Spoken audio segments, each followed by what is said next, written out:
Welcome everyone, and thank you for joining today's CFA Society Switzerland webinar, Dimensions of Value Creation at PGGM. We thank you for attending, and we'd also like to thank our platinum sponsors, Goldman Sachs Asset Management, JP Morgan, Principal. We also like to thank our gold sponsors, HSBC Global Asset Management, 91, Robeco, the Investment Engineers, Swiss Life Asset Management. As moderator, we welcome Sandra Cafazzo, who is Head of Sales Switzerland with a focus on pension funds at Robeco, one of our sponsors for the conference. Sandra is also a board member of the CFA Society Switzerland. Welcome, Sandra. Thank you, Sheila, for the introduction, and welcome everyone. Before we start, let me briefly highlight that the presentation today was part of the Swiss Pension Fund Conference in Zurich that was supposed to happen today. As it became clear that the traditional conference would likely not be possible mid-June, we still felt strongly about sharing the interesting content we had prepared. So today's webinar marks the first of a series of 5 Swiss pension fund webinars. Welcome to the first one on dimensions of value creation at PGGM. As a speaker, we have Jaap van Dam. He's an experienced and innovative director of strategy. He has been with PGGM since 2005 and is the investment director responsible for developing and benchmarking PGGM's investment practice in order to stay best practice. He also co-authored a book called Achieving Investment Excellence, which is a practical guide for trustees and pension funds. And the CFA Society Switzerland actually had the pleasure to welcome him and is his co-author last autumn on that topic. So today, Jaap will speak about the journey at PGGM. PGGM is a non-for-profit pension fund provider with around 250 billion AUM euro. And the assets represent the healthcare workers in the Netherlands. And over the past decade, PGGM has systematically worked towards creating more value per unit of costs on their investments. Importantly, it's about cost effectiveness and not about minimizing costs. He will speak about this journey to cost effectiveness and the value creation dimensions of asset allocation, process, and of course also costs. And he'll also outline the outcomes. So the elements deemed most relevant, such as the importance of strong governance, a strong set of investment beliefs, as well as the implementation discipline. Before I welcome Jaap and hand over, let me just make one comment on technical instructions.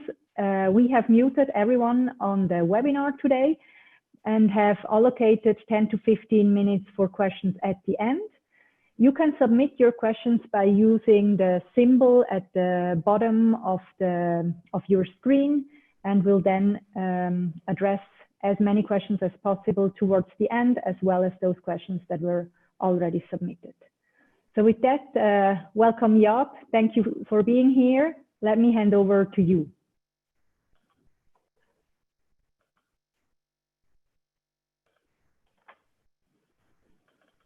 Yes, there we go. Sandra, thank you very much. And CFA Switzerland, thank you very much for giving me this opportunity. Of course, I would much rather have been in Switzerland today and be part of your conference. But let's hope that there will be a new opportunity in the future. For the time being, this is the way to do it. So dimensions of value creation, increasing value for money will be the topic for today. I have something like 30 minutes.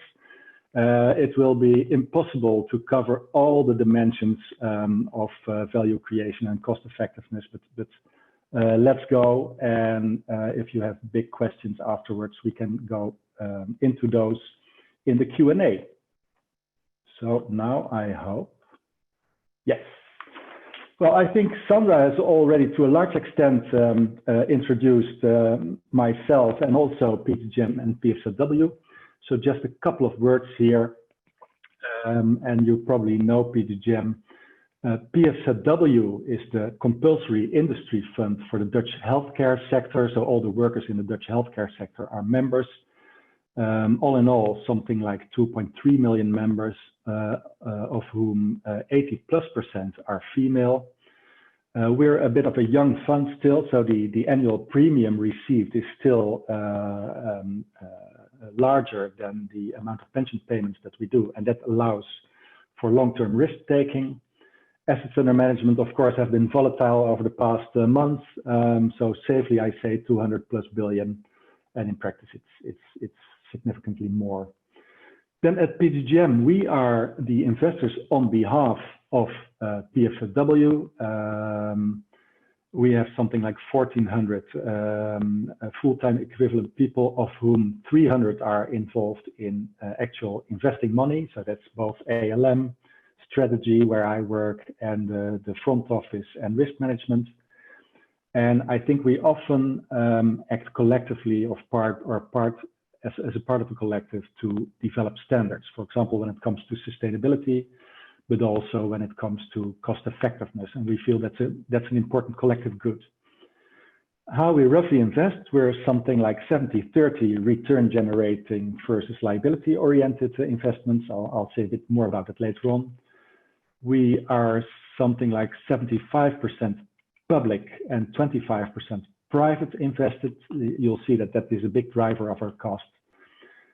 On the private side, we have strong and growing internal teams, and on the public side, we always start from thinking passively, and then sometimes we are active, but we are predominantly passive investors.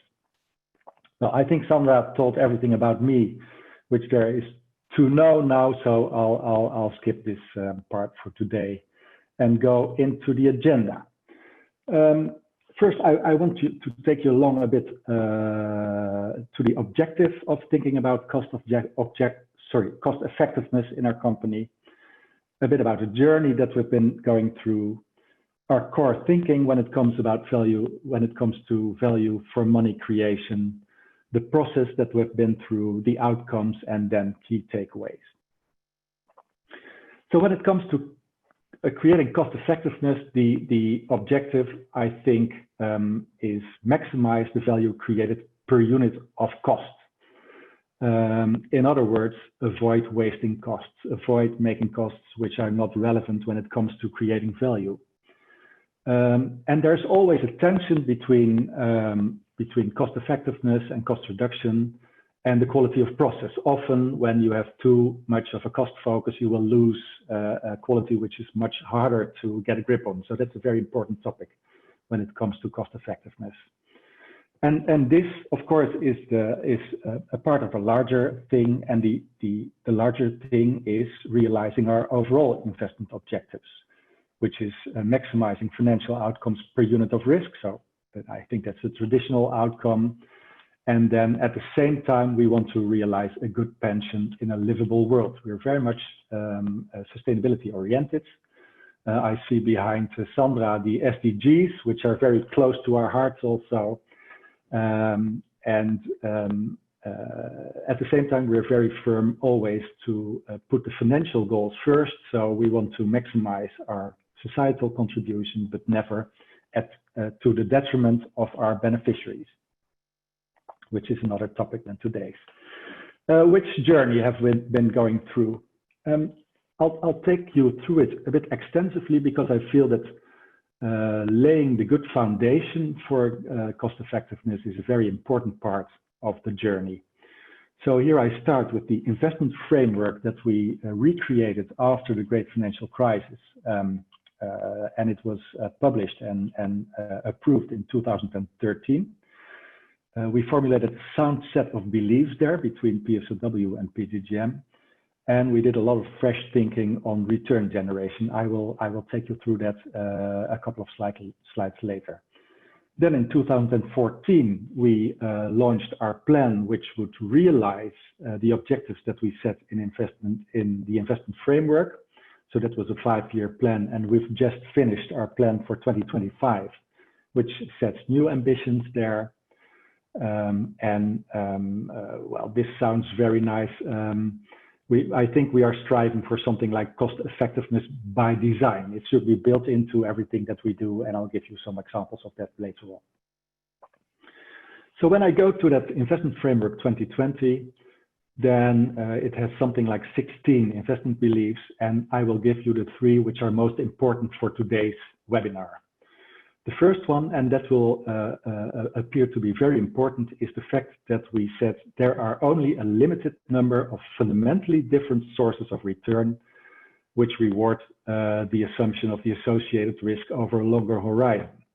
And that means that the investment solution can comprise of a limited number of elements. When we started this journey, we had something like 26, 28 asset classes, sub-asset classes, that were not really put into a strong framework, and this belief made that we could put it in a strong framework. I'll show that to you later on.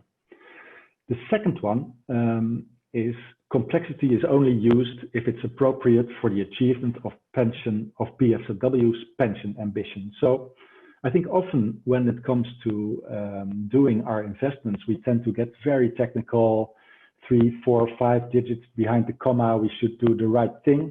Well, we said, well, let's be very careful. We aim to create a great result here, and often complexity makes it very difficult to see the forest through the trees. So let's concentrate on the forest here.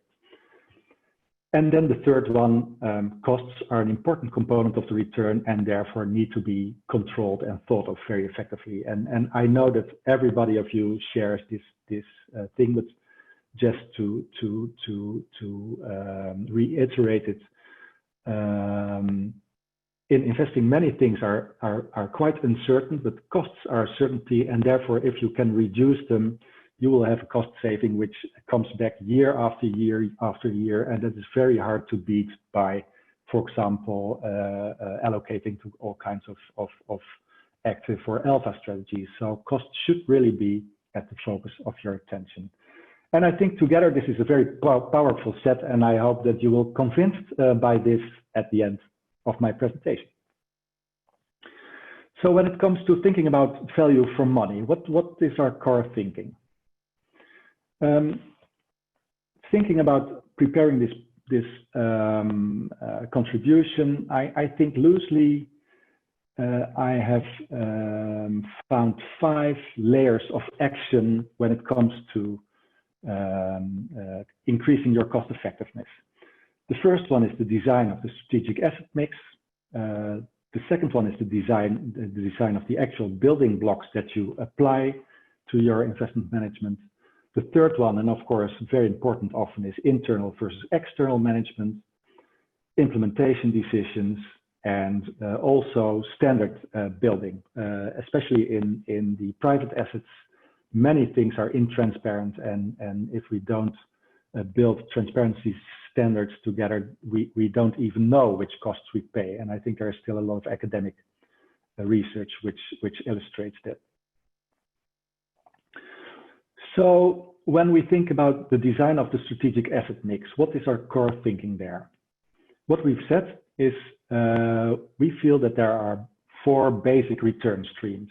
The first one is liability oriented, so that will often be nominal fixed income, but also swaps, etc. There are credits, there are return generating assets, so more like equities. And the fourth one we had debate on was commodities. Whether they're really different, we can talk about. And all these can be harvested in a very simple, passive and cheap and liquid way. And we call the ALM output, which is focused on those 4, the basic portfolio. So when we do ALM, the first set of outcomes will be in terms of these 4 very cheap, liquid, simple asset classes. And then, of course, the key question is when we deviate from this simple basic portfolio, what will that add to the outcomes, to the expected outcomes of our portfolio in terms of fulfilling the ambitions, so the financial outcomes, in terms of adding to the complexity of the portfolio. And also the question here is the cost involved reasonable when it compares to the marginal net contribution? Sometimes you have a very expensive asset class, and if you strip away all the costs, what remains as an addition to your portfolio is so low that you can say, well, is this input really worth the output it generates? Well, then there's the cost versus quality aspect, which I already mentioned. I think this is always a struggle, and we should be explicit about this, that the risk is too much focus on minimizing cost will detriment the quality. For example, often when it comes to internal versus external decision making, there will be a bias towards internal because that's cheaper. Well, yes, that's fine, but is it also cheaper after you make serious adjustments for the quality that you deliver internally? Very important question, we feel. And how we deal with this question is that we want to strive for doing best-in-class investment management in all the components of our portfolio.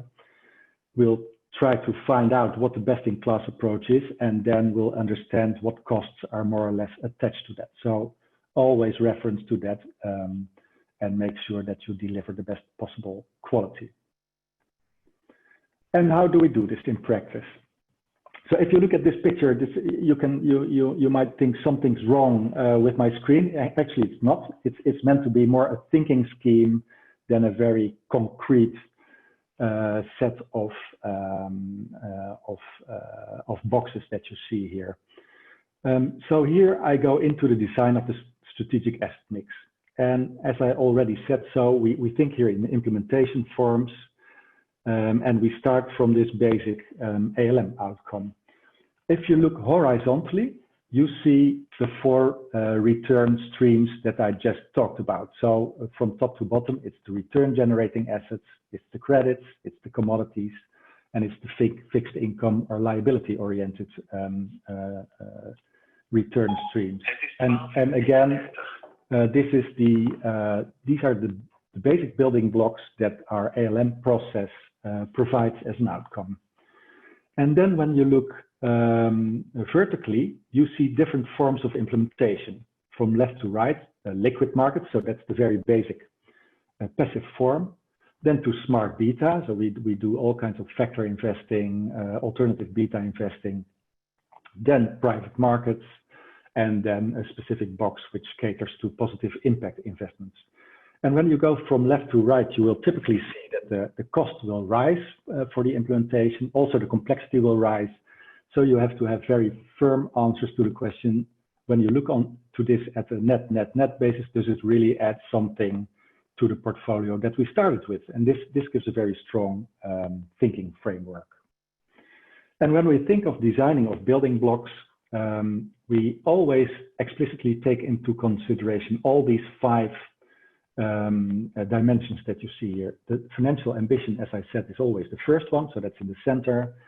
But we always think at the same time, what will it contribute to our sustainability proposition, to the responsible investment side of things? What about the complexity? So we divided that here into controllability. In other words, is it easy to understand the results? And intelligibility, can you easily communicate about the way that you invest?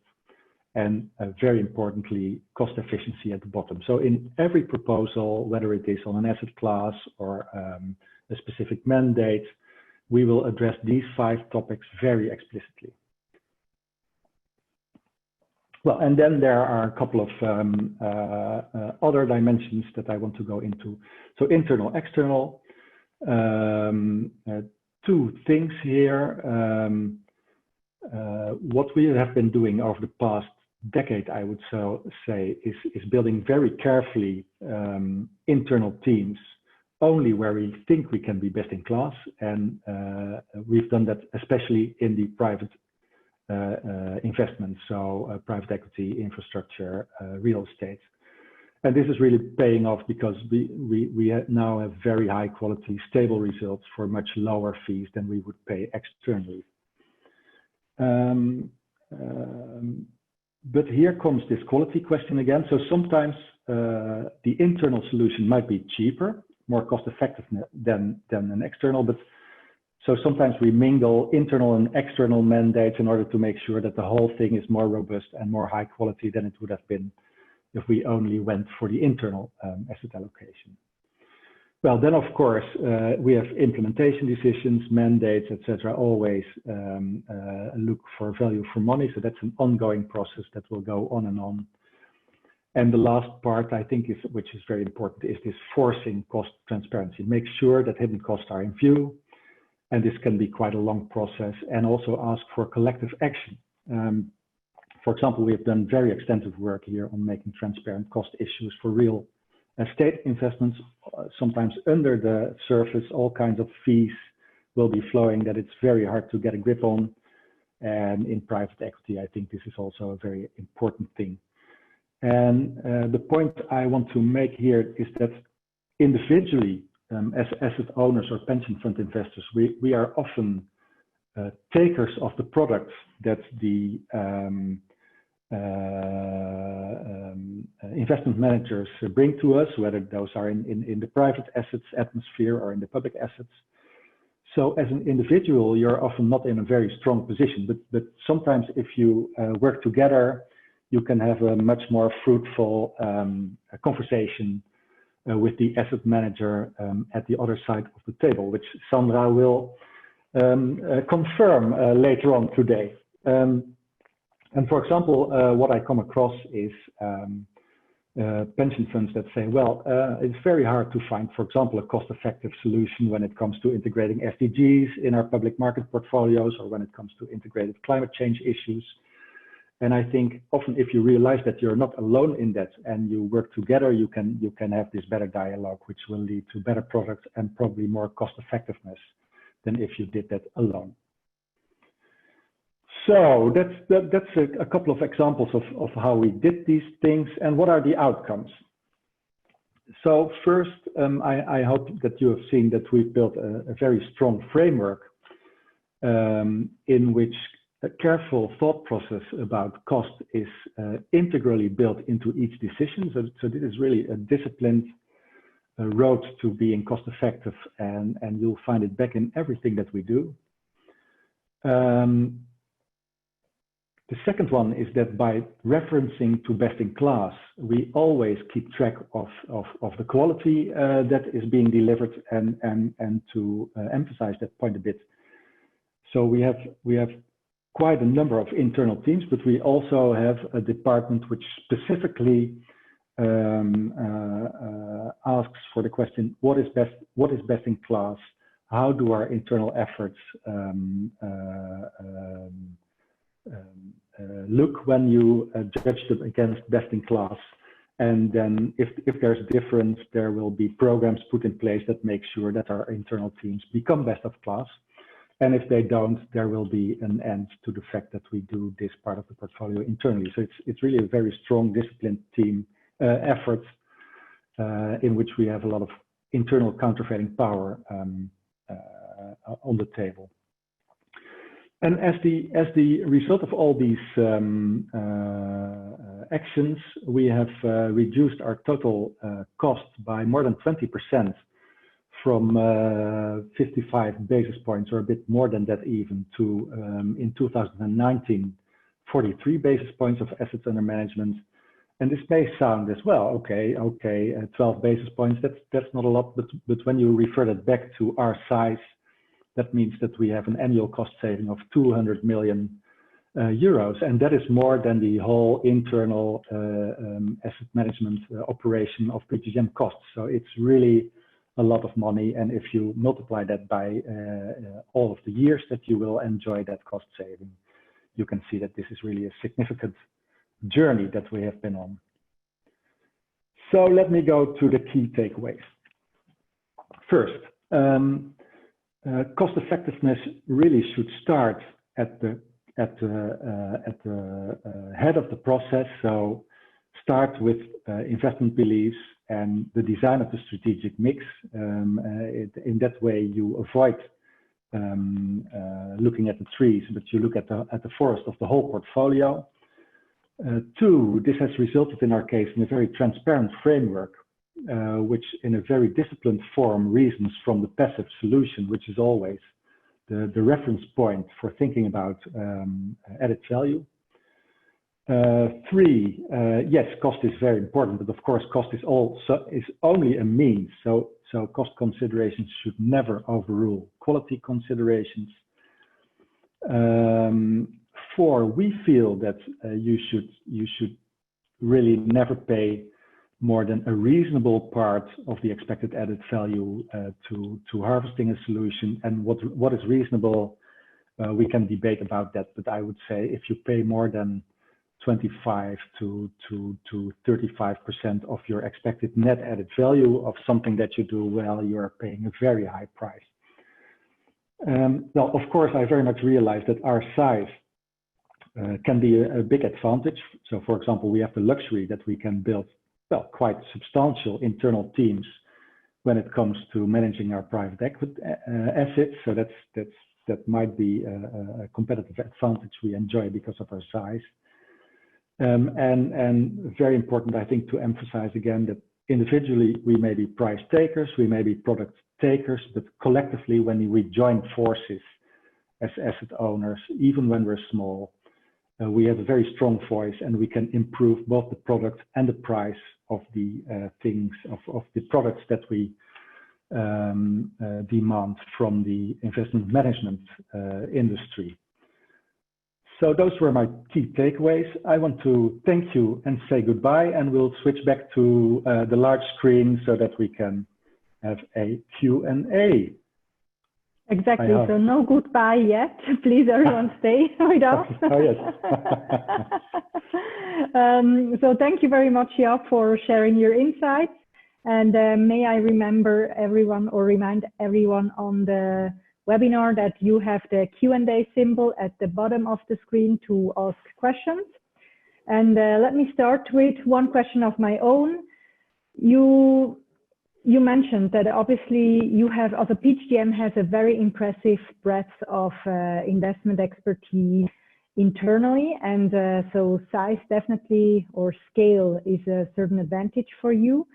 In Switzerland, it's fair to say that the assets that pension funds manage is on the smaller side compared to PGGM. How do you think should the approach differ, if at all? What do you think is critical and essential for the Swiss pension fund community? Yes, so probably the most difficult thing is the access to private assets, I would say. Those are typically quite expensive, and it's not very easy to get to large cost reductions there if you're on the smallish side. But if you go back to everything I said, then I think starting from this passive framework and thinking very careful about what you want to add to that can really be very, very effective still. So the whole public markets solution, even if you go to a large extent to alternative or smart beta, et cetera, it can be done very effectively still. Private assets, well, we might have to talk about. And we actually have Olivier here that asked similar questions. They are also smaller pension funds. And he also thinks that controlling costs is really crucial. And if you have any other thoughts on value for money for small pension funds, other than the cost element. So I will stay, and I understand your question to be within the investment management realm. If we go outside that, we go into pension administration, et cetera, and I'm really not a big expert on that side. So what I think is very important is that, for example, when it comes to your internal staff, if you have that, and your investment committee, so from the governance side of designing your solution, that you make sure the composition of that group of people is such that they can and will understand the concepts which you really need to build a good and cost-effective but well diversified solution for your investors, and that armed with that knowledge and that experience, you will go into the outside world. I think that makes that you are a very good sparring partner for if you have an internal team, for your internal team. And if you, for example, have an outsourced CIO kind of solution, that you're very good, that you have very strong countervailing power to that outside solution provider, so that this outside solution provider will not overwhelm you with all the beautiful complexities that they have to offer, and that often have serious price tags attached to them. So arm yourself with knowledge and experience, and also always look from the perspective of the beneficiary, I would say. Thank you very much. And we just received another question referencing best in class. Sounds definitely reasonable, but given the huge statistical uncertainty in measuring alpha reliably, where do you draw the line from internally to externally? I think this is a very important and a very good question. So a bit of my personal view might come into view here. So I often see that people will start taking enormous external databases and comparing, for example, 1,500 external managers with each other, and then very carefully look at the results that they have produced in the past 5 years. I don't know, and then somebody will pop out with best. But we all know that this definition of best is very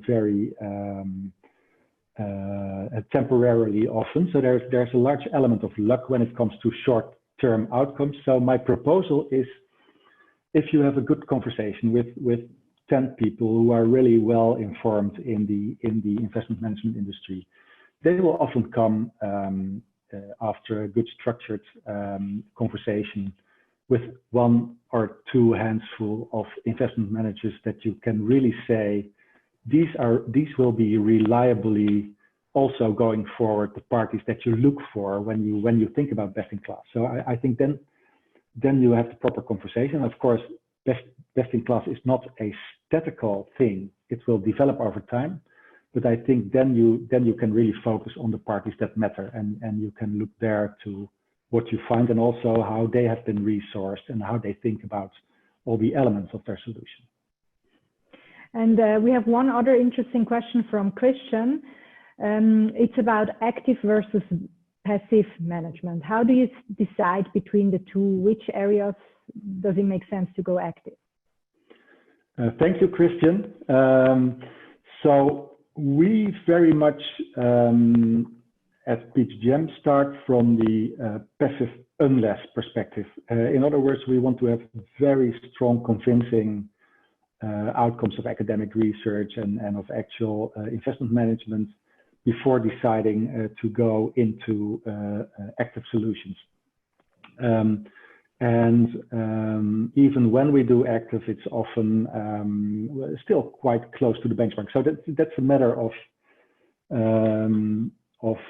our own experience and our own DNA, but we tend to say it will be quite hard to systematically buy traditional alpha strategies to beat a benchmark. That being said, to a serious extent, definitely within the equity markets, we do all kinds of factor and alternative beta, and I think to a certain extent you can say we try to systemize the sources of alpha there, but we like to refer to it as better beta because of the disciplined and systematic way that we harvested them. Thank you. And there is another question still on your investment setup that you showed us, the table with the different boxes from Pascal. So many thanks for your interesting talk. Could you elaborate a bit more on the positive impact type of implementation that now accounts to 5% in your asset allocation? Is it mainly driven by investors, and which criteria apply? Yeah, thank you for this question. And actually the 5% is probably not totally right anymore. In answering the question, I'll think of a better percentage to mention. So in our investment plan 2020, we said we want to become serious when it comes to impact investing. And there were 4 themes identified, which are very close to the heart of PFZW and the participants of PFZW. And those were climate change, food security and availability, access to healthcare and pharmaceuticals, and the last one was water scarcity. And what we did back then in 2014, when we accepted this plan, is we said we want to. This sounds very impressive. We want to quadruple our impact investments over the next 5 years. So we're now looking back over the last 5 years, and we've not quite achieved that, but we've come very close. And we have done that by one, where possible, in the private investments, directing mandates and projects to these teams. So, for example, wind farms, solar, all kinds of water projects, etc., etc. But we've also built a very specific mandate, which we call long-term impact investing. This is about the right word.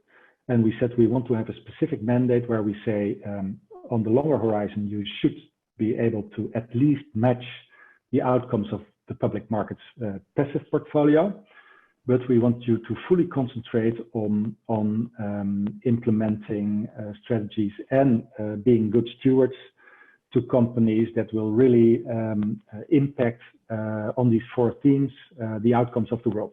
So the 5% is that I mentioned in that box is really geared towards that one. And I think that has been, we've learned a lot from that. The outcomes, as always, have been a bit fluctuating over the past couple of years.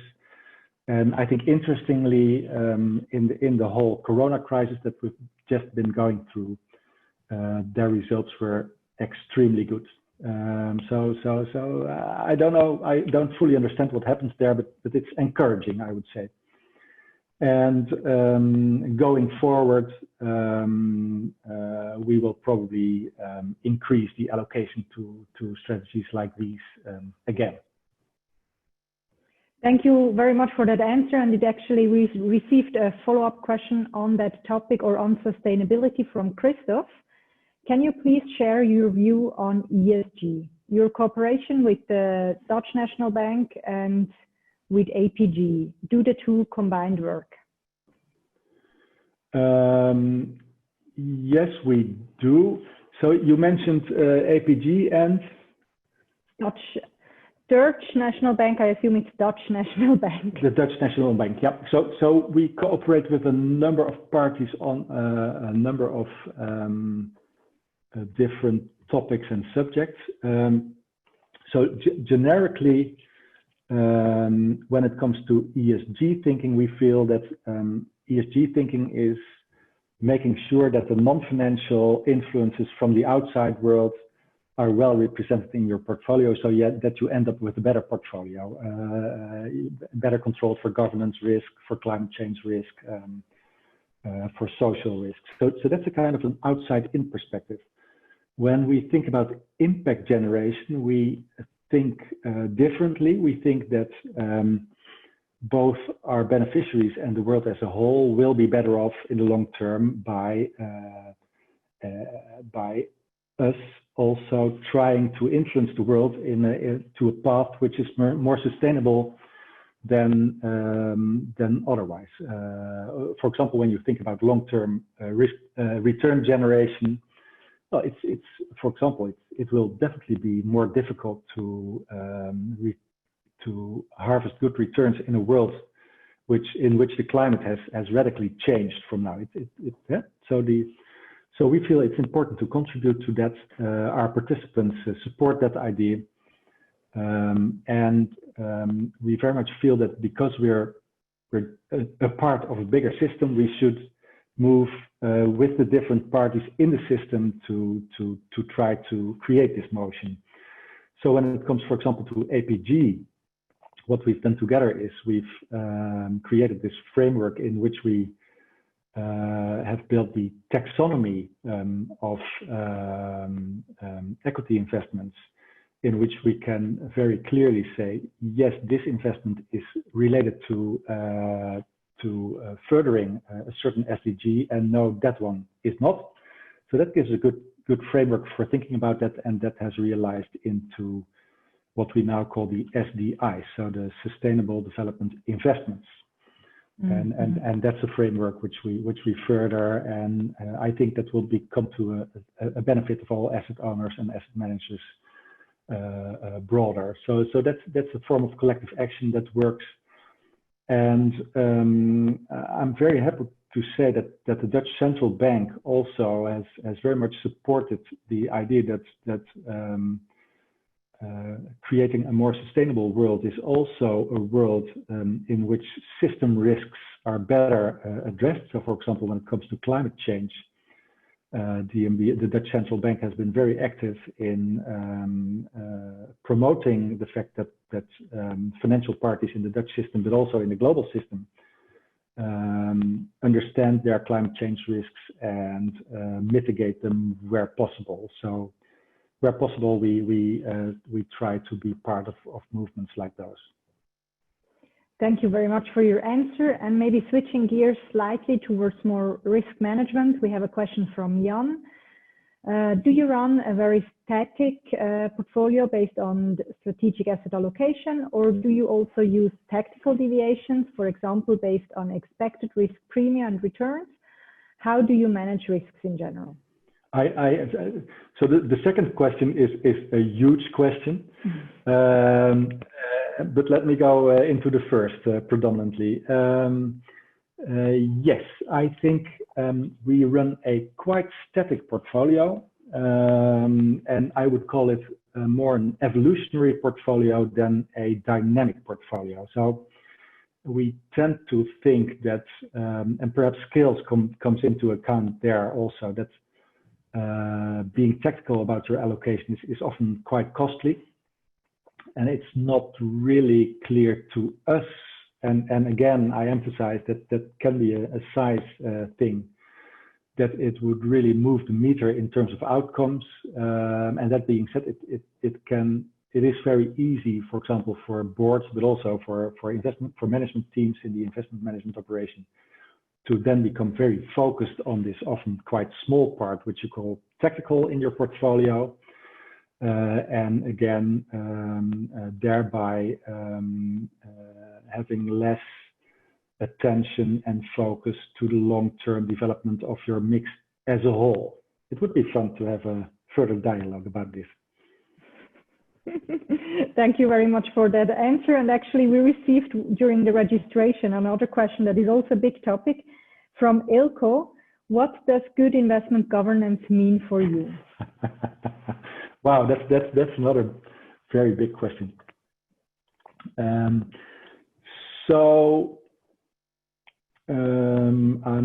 You can see me thinking now. I think good governance means that you,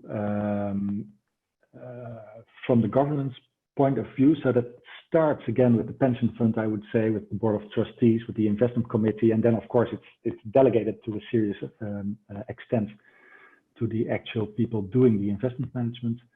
I think it means creating optimal outcomes for the beneficiaries, and that goes through a number of stages, I would say. So it starts with the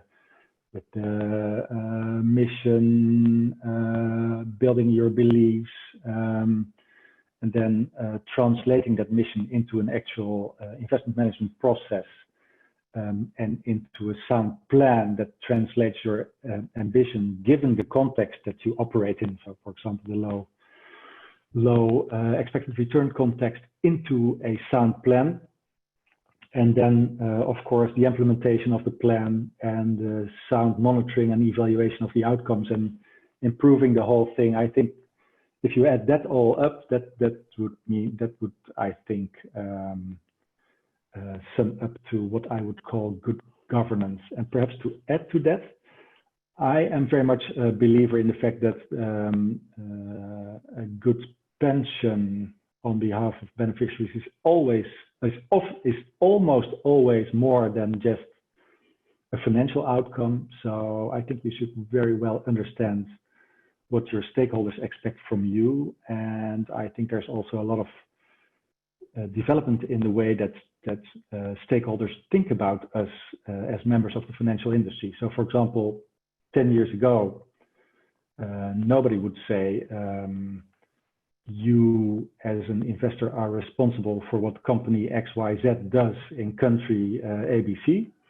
But more and more, I think you will be held responsible for this kind of external outcomes that you generate as a kind of a byproduct of the fact that you invest in a company. So, and I would also consider that being part of the governance, of good governance.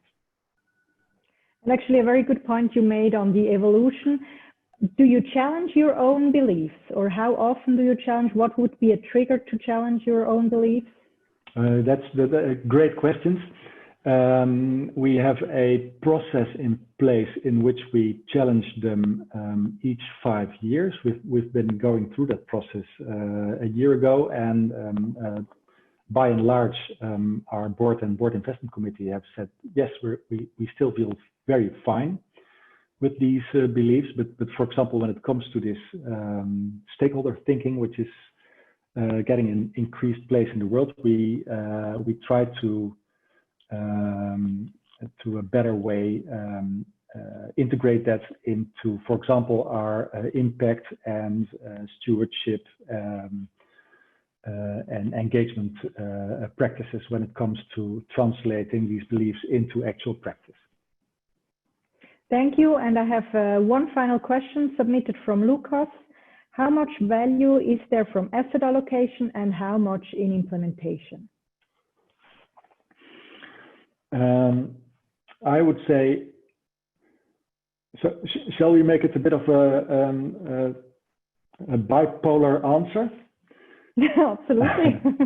So I think asset allocation is the big driver of your outcomes, and it deserves a lot of attention. So that's on the positive side. And then when it comes to implementation, I think, and this feels perhaps a bit negative, but it's easy to have a lot of leakage when it comes to implementation. For example, in terms of costs, in terms of reacting too slowly, in terms of not generating positive but negative alpha, in wasting your valuable time to things that don't really matter too much. So I would say in the design of the mix, there you can really generate a lot of money, and in the implementation, make sure that you don't lose part of the game by doing that poorly. So both very important, and the first one, in my eyes, more important than the second one. Driver for success. One more question from Jan. Passive implementation can be done very differently and not just market cap weighted. So how do you approach passive investing? Yes, we are still very much married to the market cap weighted way of thinking. We've been exploring other things, and for example, when it comes to liquidity or the amounts of rebalancing that you need to keep a good portfolio, we feel that market cap still is the way to go. And when you hear a bit of hesitation now in my voice, I think this is really worth quite a lot of attention going forward. Thank you very much, and I would agree. Definitely key, especially in the fixed income side, otherwise you hold the biggest debt holder. Yeah. So with that, and given time, thank you very much for sharing your knowledge and your insights. And let me just briefly share screens, doing two things at the same time. Voila, here we are. So thank you very much for your interesting presentation and sharing your insights. Thanks also to all the participants for the many questions they submitted. Let's move this one. So, for the many questions that we received, we have recorded the webinar, and we'll be sharing also the slides shortly. You can also find it on the CFA's Society Switzerland's website. And we'll also be sending a brief survey to ask for feedback. Of course, we would very much welcome a high response rate and your insights on this webinar. Let me also thank again our sponsors, which support us in creating value or delivering value to our members and the Swiss community. And I leave you with the outlook for the next 2 webinars. You can see it here on the screen. We have next on the 23rd of June, Christophe Bianchette, the CIO from Suva, on expected returns and how, from a Swiss perspective, they navigate the investment challenge that they are facing. The title is in German, which also means the whole webinar will be in German on the 23rd of June. And then the next one is July 2nd, again on low expected returns and what you can do this time from Antti Imanen from AQR. He will speak on that topic on July 2nd. And with that, I'd like to conclude here. Thank you very much for participating and listening in, and I wish everyone a lovely afternoon. Thank you.